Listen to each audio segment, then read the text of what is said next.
Des milliers de miroirs dans le désert californien. Comme des tournesols, ils suivent le soleil et réverbèrent les rayons vers 7 tours centrales. À l'intérieur, de l'eau qui sous la chaleur se transforme en vapeur, qui à son tour fait tourner une turbine et produit de l'électricité. Les miroirs ne coûtent pas cher et la centrale pourrait servir de modèle pour le développement de l'énergie solaire à moindre coût et à grande échelle. On pourra alimenter 3600 foyers en électricité quand la centrale entrera en service.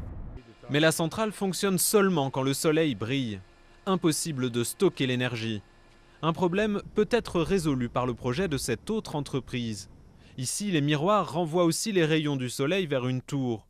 Mais à l'intérieur se trouve du sel, un produit qui à plus de 500 degrés se met à fondre. Le sel fondu peut restituer la chaleur pendant plusieurs heures pour chauffer l'eau et alimenter les turbines, ce qui permet à la centrale de tourner en dehors des pics de température.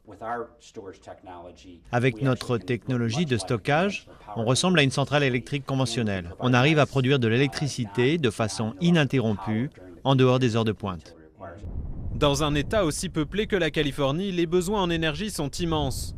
Tout le défi consiste à exploiter l'énergie solaire à une échelle industrielle.